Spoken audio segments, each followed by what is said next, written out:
Ieškant bazilisko, tiesiai eik kokį trečdalį gyvenimo, stovės ten toks miestas, iš tolo užuosi, jam tiek metų, kad daro po savimi, laidoja po pamatais.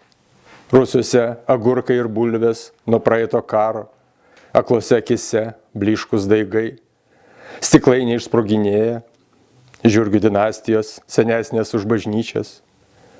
Gyvena ir keli parfumeriai, atsidarė parduotuvės bokšto papėdėje, prasivėrė langus vasarą erzina sugužėjusius mūgiant kaimiečius. O dar ta broga ir anglies smalkės iš kaminėlių, salsvas dūmas iš karčiamos, tai tik rankų darbo tabakas, dar ne žolės laikai.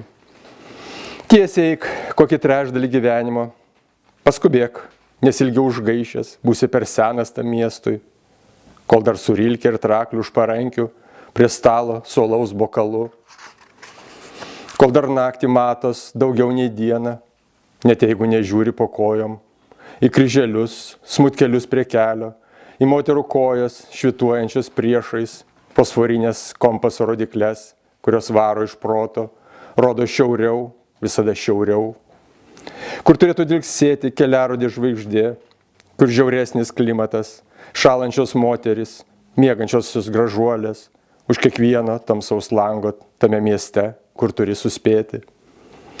Tiesiai eik, kol prieisi šakotą, kaip ąžuolas sankryža, patikliam žvilgsnį mirksinčia šviesoforais, iš tiesų dykuma, didelę smėlio pūstomą aikštę prie baltos katedros, čia ir ištiks tave pirmasis pasimatymas.